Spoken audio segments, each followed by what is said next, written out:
अस्सलाम वालेकुम। कहानी को आखिर तक पूरा सुनिएगा और अगर आप चैनल पर नए हैं तो सब्सक्राइब ज़रूर कीजिएगा। एक शख्स के यहाँ सिर्फ बेटियाँ थीं। हर मर्तबा उसको उम्मीद होती कि अब तो बेटा पैदा होगा, मगर हर बार बेटी पैदा ही होती थी। इस तरह उसके यहाँ यके बाद दीगरे 6 बेटियाँ पैदा हो गईं। उसकी बीवी के यहाँ फिर विलादत मुतवक्का थी। वो डर रहा था कि कहीं फिर लड़की पैदा ना हो जाए। शैतान ने उसको बहकाया, चुनाचा उसने इरादा कर लिया कि अब भी लड़की पैदा हुई तो वो अपनी बीवी को तलाक दे देगा। उसकी सोच पर गौर करें, भला इसमें बीवी का क्या कसूर था। रात को सोया तो उसने अजीबोगरीब ख्वाब देखा। उसने देखा कि क़यामत बर्पा हो चुकी है। उसके गुनाह बहुत ज़्यादा है जिनके सबब उस पर जहन्नुम वाजिब हो चुकी है। लिहाजा फरिश्तों ने उसको पकड़ा और जहन्नुम की तरफ ले गए। पहले दरवाजे पर गए तो देखा कि उसकी एक बेटी वहाँ खड़ी थी जिसने उसे जहन्नुम में जाने से रोक दिया। फरिश्ते उसे लेकर दूसरे दरवाजे पर चले गए।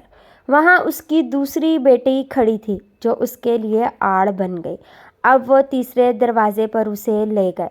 वहाँ तीसरी लड़की खड़ी थी जो रुकावट बन गई। इस तरह फरिश्ते जिस दरवाजे पर उसको लेकर जाते वहाँ उसकी एक बेटी खड़ी होती जो उसका दिफा करती और जहन्नुम में जाने से रोक देती।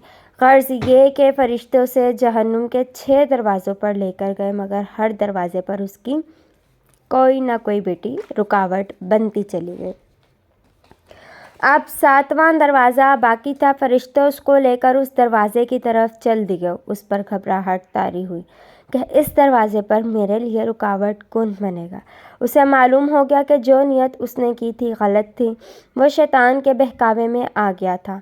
इंतहाई परेशानी और खौफ व दहशत के आलम में उसकी आँख खुल चुकी थी और उसने अपने अल्लाह रब्बुल इज़्ज़त के हजूर अपने हाथों को बुलंद किया और दुआ की कि ऐ अल्लाह मुझे 7वीं बेटी अता फरमा। इसलिए जिन लोगों का अपने रब पर ईमान है उन्हें लड़कियों की पैदाइश पर रंजीदा खातिर होने की बजाय खुश होना चाहिए। ईमान की कमज़ोरी के सबब जिन बदअकीदा लोगों का ये तसव्वुर बन चुका है कि लड़कियों की पैदाइश का सबब उनकी बीवियां हैं, ये सरासर गलत है। उसमें बीवियों का या खुद उनका कोई अमल दखल नहीं, बल्कि मियाँ बीवी तो सिर्फ़ एक ज़रिया है। पैदा करने वाली हस्ती तो सिर्फ़ अल्लाह वाहदहू ला शरीक लहू है। वही जिसको चाहता है लड़का देता है, जिसको चाहता है लड़की देता है, जिसको चाहता है लड़के और लड़कियां मिलाकर देता है और जिसको चाहता है बांझ बना देता है।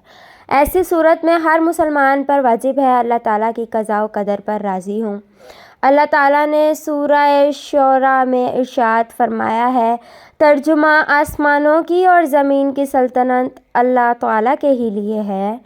वो जो चाहता है पैदा करता है, जिसको चाहता है बेटियां देता है और जिसको चाहता है बेटे देता है और फिर लड़के और लड़कियां मिला जुला कर देता है और जिसे चाहता है बांझ कर देता है।